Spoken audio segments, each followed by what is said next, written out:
Best game day snacks. What are you going for? So I'm a very superstitious person.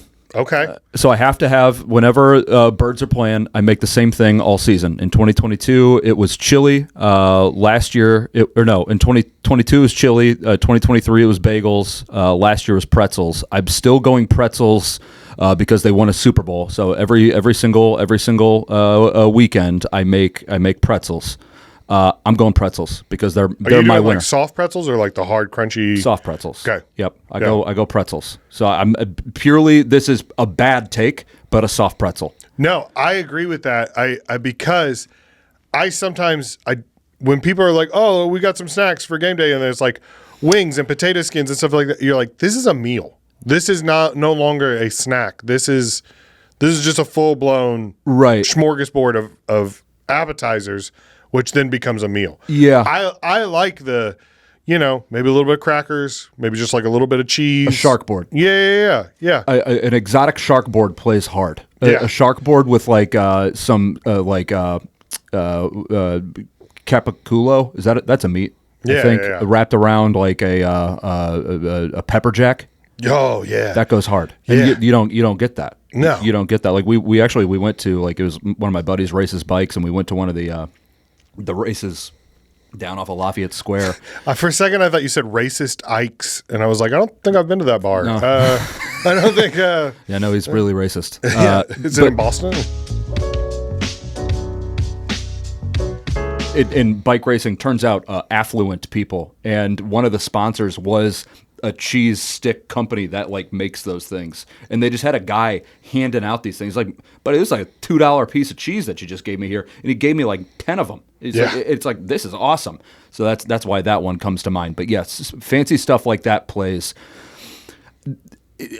Again, going back to the panic order, I think a potato skin and a wing thing is kind of, I think that's if you're having people over, it's like, I don't know what the fuck to make. I'm just going to make buffalo chicken dip. And to be fair, I like a buffalo chicken dip better than a wing when it comes to that kind of a thing. That is where I will allow it to cross over. A buffalo, if you're laying out crackers, you're laying out a little bit of cheese, a little bit of cold cuts or whatever, and then you have like a buffalo chicken dip. Oh, that's great. That goes with the crackers. It goes with the chips. You know what I mean? A dip, even a pretzel. A pretzel and buffalo chicken dip is a dip more than a tangible thing.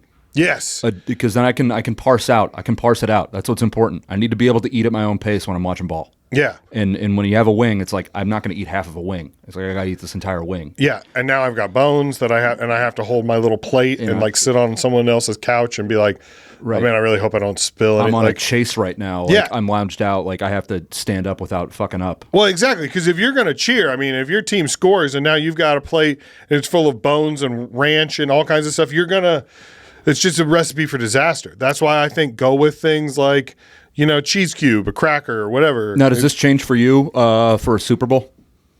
Super Bowl, I will allow it because Super Bowl is like kind of like an all day event. Yeah, people. I like a meal. Sometimes people will come over at like noon, and they end up being there till 9:30, 10 o'clock at night. Right. So it's like we should have.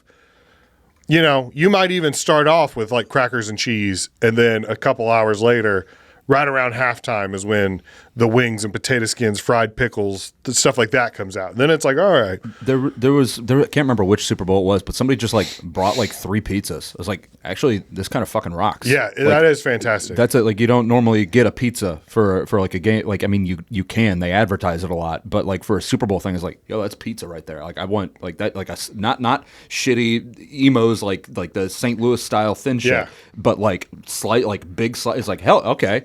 I didn't think that. I didn't have this. Like, I don't know why I didn't expect this. Big fan of a Papa Murphy's, like, take and bake pizza on a game day like that. Oh, yeah. Because then it's like, you think I should pop those in the oven now? And everybody's like, yeah, that sounds good. And be like, all right, about 25 minutes, we'll be, all right, cool. Yep. And you do that. You do it when you're on your schedule. A take and bake. Take and bake is a very underrated thing. I just had an Aldi's take and bake for the first time last weekend. Very good. Yeah. Very good. Schnucks used to, for like 3 months this summer, they did take and bake pizzas, like next to the deli. Yeah. And it was great. You get a cheese one, you get to judge it up however you want to. But no, a take and bake, very, very underrated. I don't know why Papa Murphy's doesn't get more love. I'm a little worried. I think they're struggling. I could see that. I go there once a year. On Valentine's Day, they do a heart-shaped pizza. Yep, because I'm a romantic like that, and that's my love language, is buying hearts that other people made and then eating them. I can't. I just feel like Papa Murphy's doesn't get its due diligence. I feel like people don't want that. People don't want to take and bake. Yeah. From that, and I don't understand it. I don't understand it. But yeah, no, a pizza at a Super Bowl. That's the only time that I think that's acceptable. For a pizza to be like a football game food. Yeah, if I invite you over for pizza, like there's got to be there. I feel like there needs to be an event. Yes, you can a fight. A game of some sort. Fight. It's a very good fight. Yeah. Very good fight food. Fight food is fantastic. Yeah. Let's see. Let's pivot just a little bit. All right. What Olympic event do you think you'd be the best at? Now, am I competing in the Olympics, or am I just doing this against people at my level? I would say competing in the Olympics. In the Olympics. Yes, which we all know they are elite level athletes. They are way better than the average bear. You know what I mean? That's what I think makes it interesting. Is like, okay, which event do I possibly have any type of shot at? Okay, because I pole vaulted. And I think I could beat it just a normal person at pole vaulting. Did you really? I did. I didn't know that. Yeah, that's crazy. I did it at Sycamore for a little bit, but I got the yips. Oh, no. Yeah, just couldn't leave the ground. It just ran through every single time for like 2 months straight. And then they're like, yeah, man, can't have you. But I was a good pole vaulter. But again, in the Olympics, no, I would not be able to compete. It's got to be something low impact. See, I always go with something that's like pass fail. Like the in the Winter Olympics, the ski ramp thing. I don't even know what it's called. I think it's just like long jump or something like that. Yeah. Big jump skis. Yeah, big jump skis. Because it's just pass fail. I don't feel like there's much jumping involved. You're just going off a ramp and hoping you land. Right. And it's like you either land or you don't. Yeah. And I'm pretty sure I would land and then break both my legs or my neck or whatever. 100%. Yeah, I got graham cracker bones. They're 100% shattering the second I hit the ground. But I kind of feel like you have more of a 50-50 chance of, hey, you're either going to land or you won't, you know? Yeah. So that's kind of what I go with. Maybe I could do I get to train, or am I just like, you're in? I would say I would give you let's give you a 2-month advance. Okay. 2-month advance. I feel like curling is an easy answer. Okay. So I'm gonna. With 2 months, I feel like I could probably get that handball. Okay. Yeah. Maybe I could do No, but that seems like, and I don't have the coordination. Maybe I could probably. What about like a shooting? That seems like it's a pass fail thing. Yeah. I could like the. I feel like I could probably do a shooting thing, or like a archer. No, I couldn't do archery. I don't have a bad arm. Maybe something with horses. Ooh, yeah, because then I'm not even doing work. Yeah, then you're kind of just. Yeah, I'm just cantering around on a horse with a cool hat. Now I'm way too big and fat to do like Kentucky Derby type stuff. Like I don't have the body of a jockey.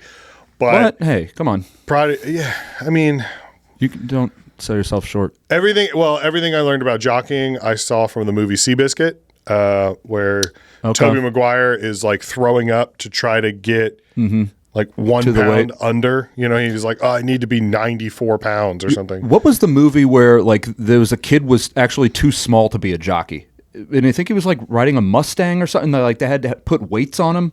I'm the only. I don't remember the name of it. I don't know why, but my first thought was Simon Birch. But I was like, that's definitely not. That's not the same one. That's not the same at all. I actually went to see that movie with my grandmother. Not really the movie you want to watch with your grandmother. For those of you who don't know, it's about a little person, a boy who has dwarfism, I believe is the correct term. But he is increasingly obsessed with boobs. And he actually plays Jesus in the Christmas Day parade, and the lady that plays Mary like leans over to like, and he's just like boobs, and he grabs them, and that was grandma's. She take it? Was that her idea? Yeah, because we just thought, and then we left, and she actually explained to me that she's like, I've never really cared for dwarves. That's not the word she used, but she was like, I've never cared for dwarves, and I was, you learn something about your grandmother. Remember the movie Tiptoes? Dude. Open a new YouTube window and Google or look for the Tiptoes trailer. Yeah, that's a good one. Yeah, it's a movie about dwarves. Peter Dinklage is the only dwarf in the entire movie, even though there are 12 characters that are dwarves. Gary Oldman famously plays a dwarf. Played a dwarf by sitting on his knees the entire movie. And Matthew McConaughey is the only sibling in the family who's not a dwarf, and he dates Kate Beckinsale. Yeah, gets her pregnant, and the main plot of the movie is that she's terrified they're going to have a dwarf child because he carries the dwarf gene. And the movie is called Tiptoes. Tiptoes. It's so funny. What the fuck? I watched a video the other day. There's Tom Segura played the trailer for Matthew McConaughey. Oh, no. And he's like, I've never seen this trailer before. And they got done and they're like, how ridiculous is this? And they're laughing at it. And he goes, I mean, that's a top tier trailer right there, man. Like, that's heartfelt. And we did our best. And he's like, I've never seen the trailer before, but it was a decent movie like that. And they're like, I don't think this is what you want on your career. The movie came out a long time ago. You don't have to give it press anymore, bud. Yeah.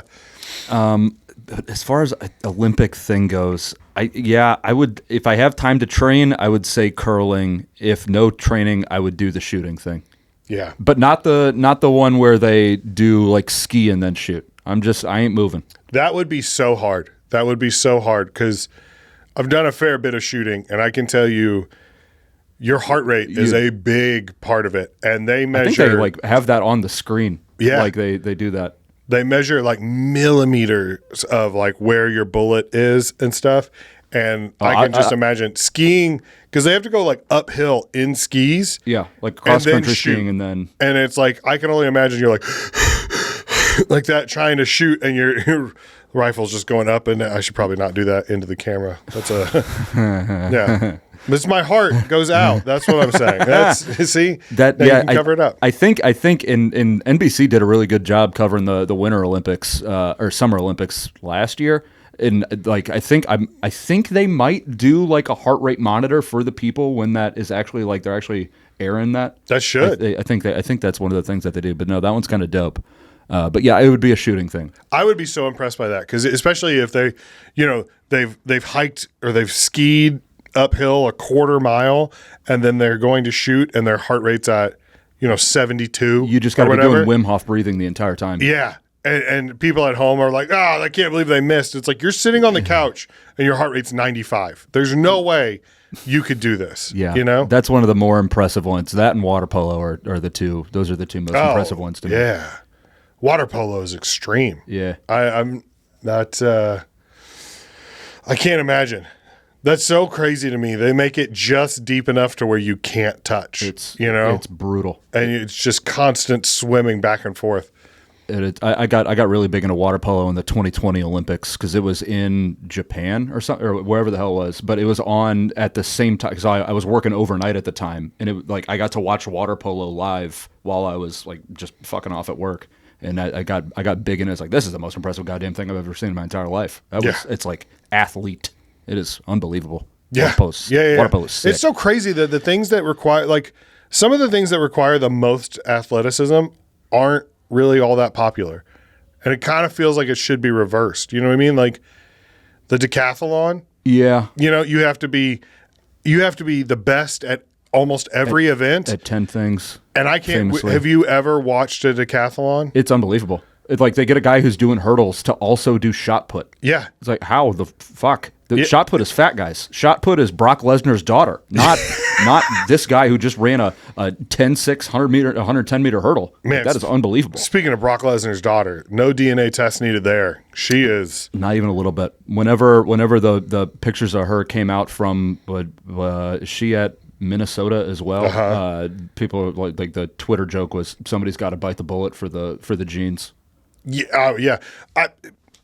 Shout out to Brock Lesnar's daughter. You are sure very beautiful to me. You're a lovely woman, and I'm sure that you're absolutely a delight to be around. And I wish you all the success. Actually, I think she's engaged to some football player now.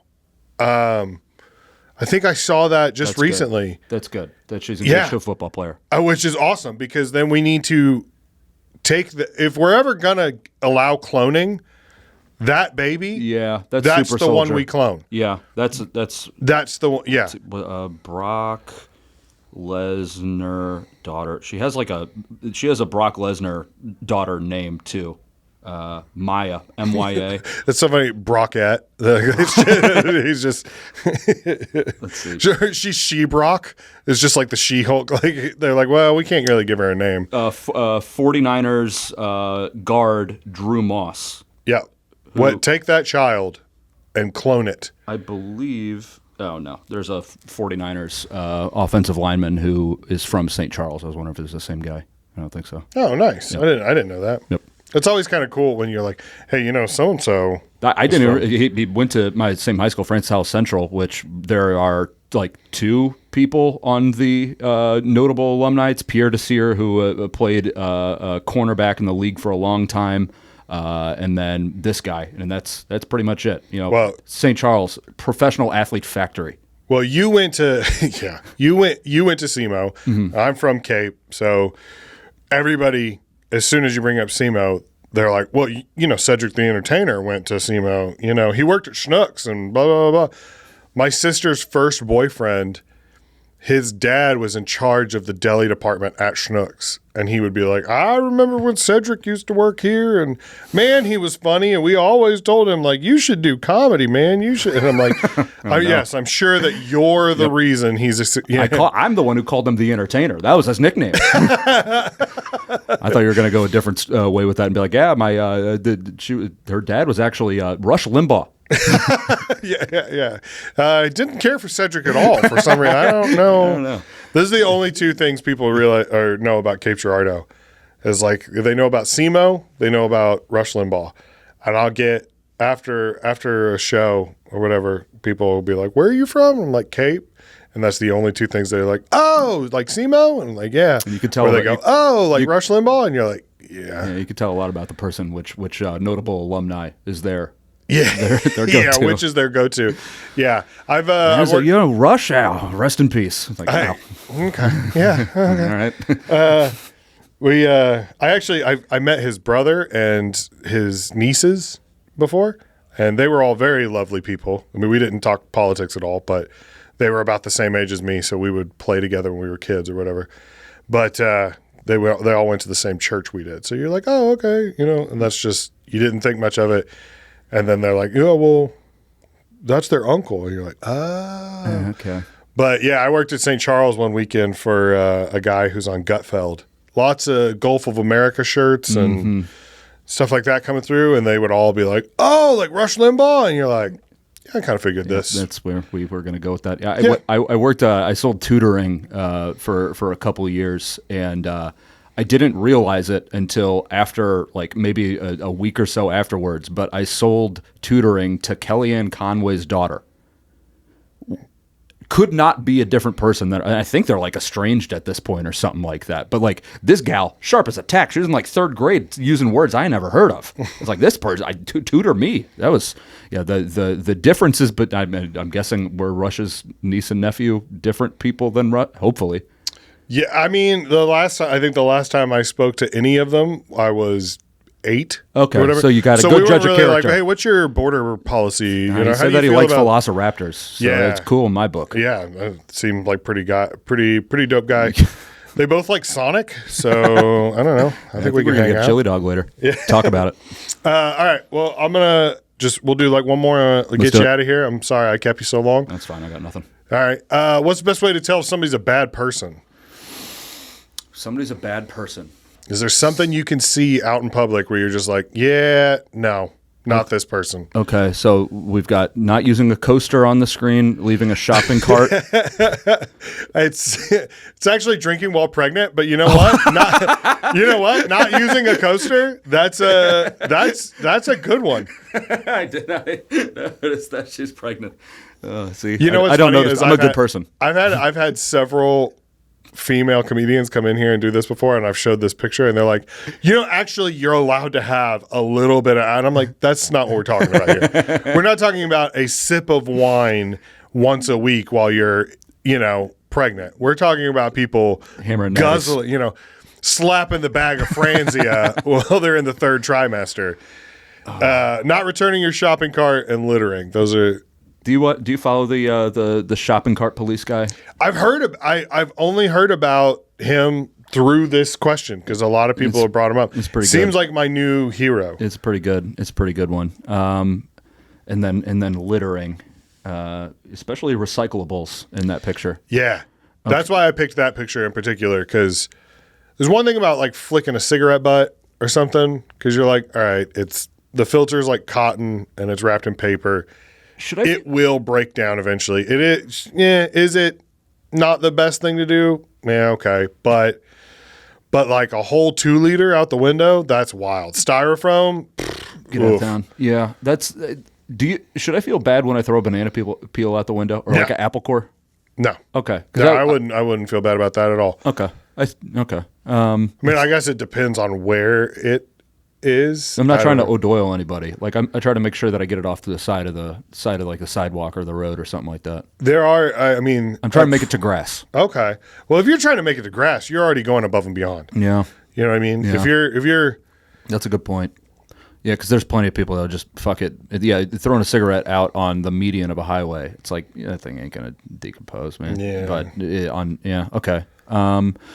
I'm trying to think of other things. There is, so I live across the street from a Schnucks. I go to Schnucks every single day. And the people, a lack of self-awareness, which is a broad term, but like people, there was a guy, I was there, he didn't have a cart, I had a cart. And then I'm walking down an aisle and then he like facing each other and I'm on the right side, but he's on my side. And then he tries doing the dancing thing with me and is like smiling while he's doing it. It's like, I'm not. I have a fucking cart, man. Yeah. Like, what do you? That's it's got to be But I feel like could all of this be a self-awareness thing?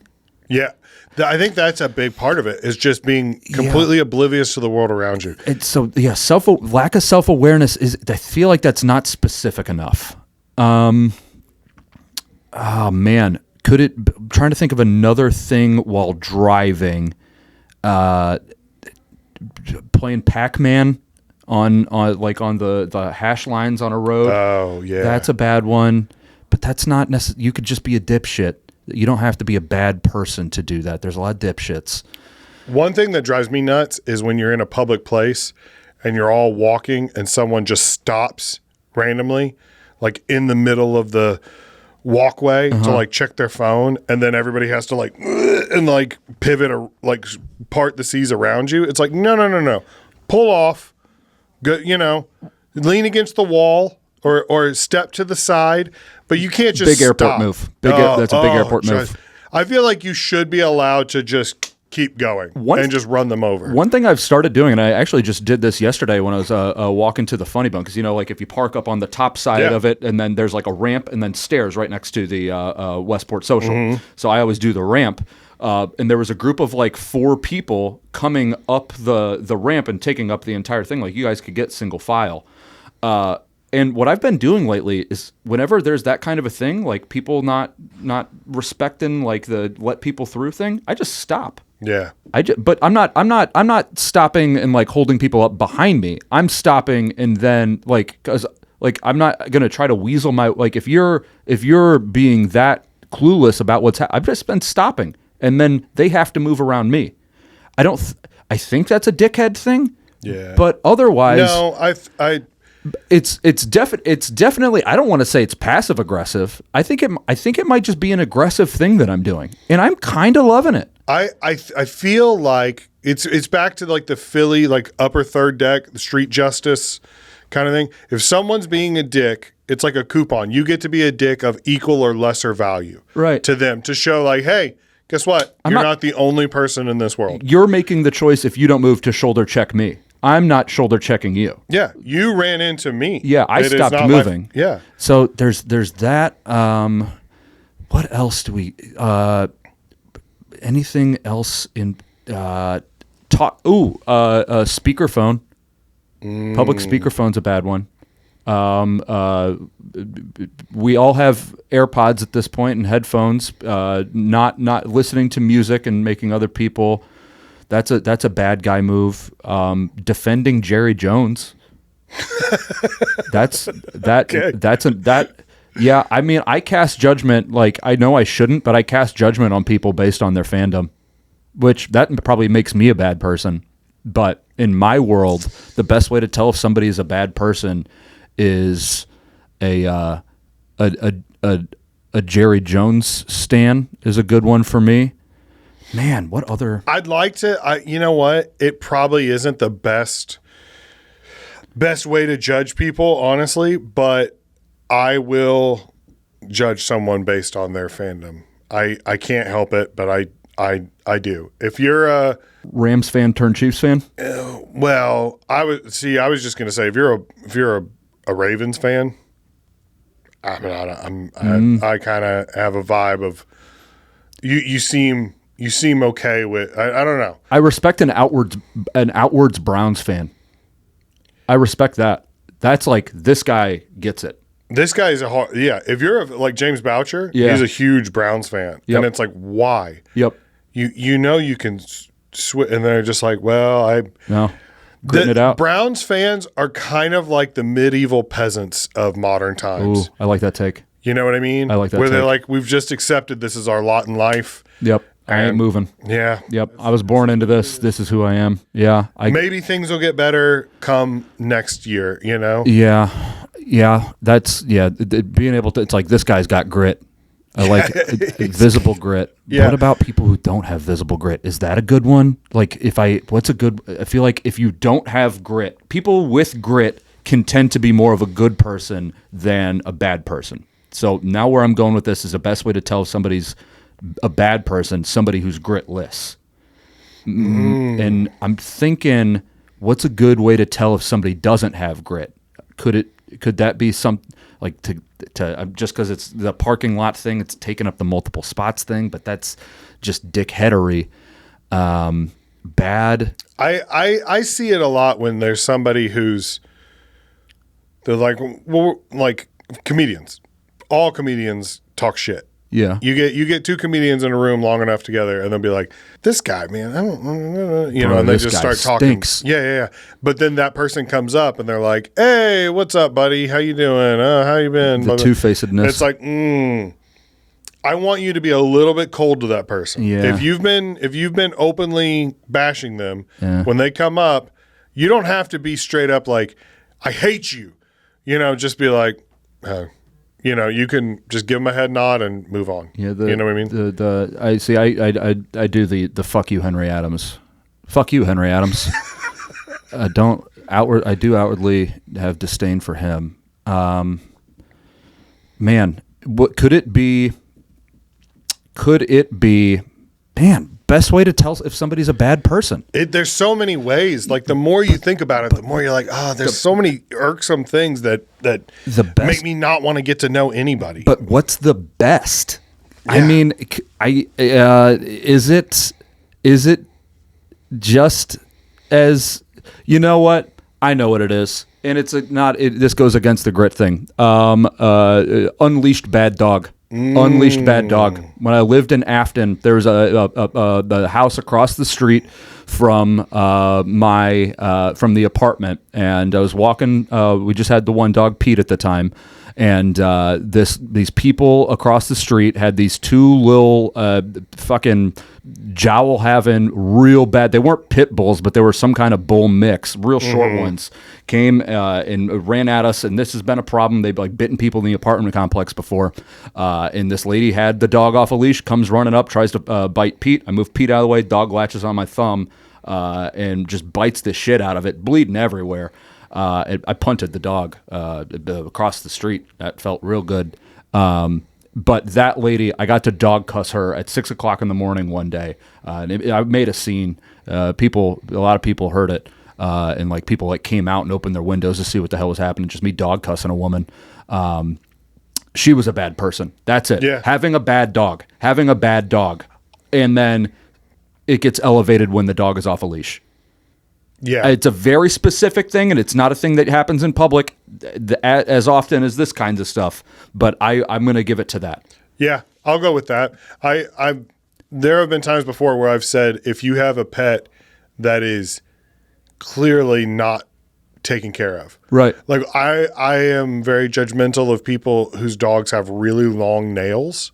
Okay. Where like you can tell it's like uncomfortable for them to walk. Yep. And it's like clip the dog's nails. Mm-hmm. And they're like, well, he doesn't like it. And it's like, well, find a way. Yeah, I know. But my kids don't like to eat vegetables, but I make them eat the vegetables. Yep. That's part of owning a dog. You have to trim the nails.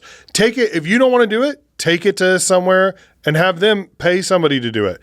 But it's part of the maintenance. Find you know a way. what I mean? If your dog is like a long-haired dog and they're super dirty and matted, and it's like you have to brush this dog. You wanted a golden retriever. They have long hair. I'm sorry. This is part of it. I think that, and then maybe is there a specific dog breed for bad people? What's something small? There's this old bat that lives in our neighborhood that just has this little dog named Roger. I think this dog's name, and this dog is just constantly out and being. It's a tiny like hamster sized dog. I hate her. Yeah, I never met her, but I hate her, and I hate Roger. Anytime I see someone with a tiny dog, I already am kind of like, you stink. Sure. A tiny dog is gritless. Yeah, I've seen people before that, like I worked a weekend with somebody one time, and they carried their dog around everywhere, and then like while they were on stage, they handed it to Spencer in the box office, and they're like, "Here, we watch my dog." And then as soon as they were done, they came back and carried the dog everywhere. Like I never saw the dog take more than 2 steps the whole weekend, because it was always in somebody's hands. And then after the show Sunday, we went out to dinner, and he brought the dog in and like sat it on the table. And I'm just like, I'm not a big fan of dogs inside restaurants anyway. Like outside patio, whatever, let it be. But in the restaurant is pretty wild. And then on the table, that's vile. I'm a germ guy. Yeah. I'm a germ guy. I'm a big time germ guy. Like when I worked at Anheuser, I've had a lot of jobs. When I worked at Anheuser-Busch, they would do like cooking competitions where like it's like a chili one. It's like, actually, I'm not going to fucking eat any of this because I don't know what you disgusting animals do to your do with your food. It's like, my cat, but I have 4 of them. It's like, that has cat piss in it. I guarantee that has cat piss in it. It's like, I only eat my own piss. It's like South Park. It's like, are my parents in this? Right. Did you put my parents in this chili? The animal, that's vile. Yeah. So bad, owning a small dog, you're a bad person. Having that dog being off of a leash, you're a bad person. Jerry Jones defenders, bad people. Yeah. That's where that's in that order. Jerry Jones up top, actually. If your name is Jerry Jones, you're a bad person. Okay. That's my, and then the other 2 are sugar. Yeah, I watched that documentary on Netflix about him, thinking like, well, maybe this will explain things, and maybe I've got it wrong. No, I didn't have it wrong at all. He is not a good person. I'm not gonna watch it. It's just I don't. Is it a puff piece for him? No. Okay. I kind of thought it. I thought it might be like a. And I mean, he's in it, and he's talking, and he's like, I did this, and I did this, and this is what I was trying to do, and this is what I was. And the more you watch it, the more you're like, ew. Yeah. No, he's a dirtbag for sure. Do you remember? This was like 2020. Bishop Sycamore. Does that ring a bell to you? Mm-mm. It was the fake high school that played IMG Academy on an ESPN game. And then IMG Academy ended up winning the game like 96-0. And the people that were announcing were like, I don't think any of these people on this Bishop Sycamore team have actually played football before. And it turned into this whole big thing, and turns out Bishop Sycamore was a con artist, set the entire school up. There's a documentary on HBO called BS High, and it is unbelievable. Like the guy that set up this entire Bishop Sycamore fake program is like the guy they're interviewing him the entire time. And it starts off, it's like, okay, this guy's not going to say that much. And then 15 minutes into it, you're like, oh, this guy's a terrible person. And then every 15 minutes after that, it just escalates more and more and how bad of a con this whole thing was. By the end of it, you're like, this guy is going to admit to treason. Like, it is unbelievable. I would highly recommend watching BS High on HBO. But it's one of them things. It's like I don't necessarily want to watch a documentary if it's going to be a puff piece. But if it's going to, like, defame somebody, I can be into that. It's cool because like it interviews some of the players and it talks about them and it talks about, Michael Irving's a big part of that. Michael Irving's a big part of it. Troy Aikman's a big part of it. I almost said Dan Aykroyd. Somehow we got in there. Heck of a quarterback, man. Believes in ghosts, believes in Bigfoot, but man, you should see that spiral. This can fucking sling it. Yeah. The Deion Sanders is in it, but it's 8 parts long, and I only made it through 4. And I was like, I just can't. I can't do it anymore. Yeah. And I might go back to it later. And so I want to get to the part with Deion Sanders to see if, because I have very conflicted feelings about him, because I know that he's great. I know that he's a great player, but I wonder, does his ability keep up with his mouth? And I don't know. Because the whole Colorado football team thing, when that a few years ago, I mean, they were the greatest, they were the best. Everybody was like, whoa, they won their first 2 games. And then they got the dick kicked in by Oregon. And then the rest of the season was like, oh, no. They're still still kind of a B tier team. Yeah, like, it turns out a very good marketing guy, that Deion. Yeah, very good at marketing. And then the whole thing with his sons, and brutal. Yeah. Why didn't the Browns block for him in that 3rd preseason game? Are they racist? No, they just didn't block for it. Like, they're bad. It's a 3rd team offensive line. Yeah, well, also it's the Browns. Like, what did you think? You thought this one guy was going to turn around? They didn't get Orlando Pace to come out there. What are you talking about? That was unbelievable. Yeah. All right. Well, the last thing I always ask everybody before we leave. By the way, thanks again for coming to do it. Yeah, for sure. You want to plug your social media and everything else one more time? Yep. Jake L. Beckman on Instagram and Twitter. And go to fansided.com, and I write stuff about the NFL every single day. Cool. Pretty easy. And then the last thing I ask everybody before they leave is, what is the best way to fix this podcast? Any suggestions, comments, questions, concerns, any way that you could improve it, make it a little bit more fun? That I have stars in my eyes from that light. Okay. I have stars. I keep looking at the light, and I understand that this is a me thing. Mm-hmm. Can you fix me? No. Okay. No, it's so funny that you say that, because let me show you this. This is from Bree, literally right before we started. It's probably 7 messages, and all of them are about adjusting the lighting. Because Bree's been helping me edit and do stuff, and we've been talking about, like, we got the couches. Like, she made these covers for the couches, and we've been trying to fix, like, camera angles and stuff like that. And one of the things that she just said today was, we need to adjust the lighting. So it's crazy you say that, because she didn't yell at me, but sometimes I'm just like, okay, all right, I'm sorry. It's good digs. No, I like this whole thing. I have never been into the ballpark village. Do people know where this is? Yeah. Okay, I've never been to I'm not trying to dox you. Your place of work. I've never been to the ballpark. It's good digs. It's nice digs here. I tried to make it a play. I when I looked for this, because I'm not actually native to St. Louis, I was like, what's somewhere that would be kind of fun to have people come and do stuff? And it is a fun area. Now, I will say, I've kind of grown to not enjoy Cardinals home games as much, just because, like, the parking lot outside, as soon as 4 hours before a home game starts, it's $40 just to pull in. Oh, the price of it. You pay to enter the parking lot. But when there's not a home game, it's free parking. I can validate, 3 hours or so or whatever, and it's easy. But when it is a home game plus when they sometimes you're doing a podcast and all of a sudden they hit a home run and it's like ba-boom, ba-boom. They shoot off the cannon and you're like, cannons, yeah. Okay, all right, yeah. But other than that, no, I do love it here, and it is fun. It's cool to do it's good for like marketing. Like I've gone out and barked for shows before and handed out flyers, and you just wait for the game to end, and there's 60,000 people. Well, not this season, but there's a couple thousand people leaving the stadium that you can hand out flyers to. So it's got its pluses and minuses, and I've learned to enjoy it. And we'll see where the future takes us. Yeah, it's good digs. I like it. The chairs are eclectic. Yes. So the chairs were a gift. Shout out to Tommy Trades Furniture Finds. They are shout out to Tommy Trades Furniture Finds. They clean out like storage units. They clean out like when someone dies and they do estate sales and stuff like that.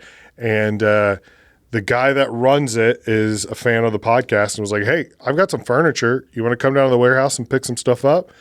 So I went down and I just started picking. I was like, "I like this, this, and this." And he was like, "Cool." And then every now and then he'll send me a message with pictures and be like, "More?" Question mark? You know, like this coffee table. He just took a picture one time and sent it and was like, "You need a table?" I was like, "I would love a table. Thank you, sir." Yeah. No. Yeah. It works. Yeah. All right. Well, appreciate it, man. Thanks for coming. And thanks everybody for listening. We'll see you next week. Toodles.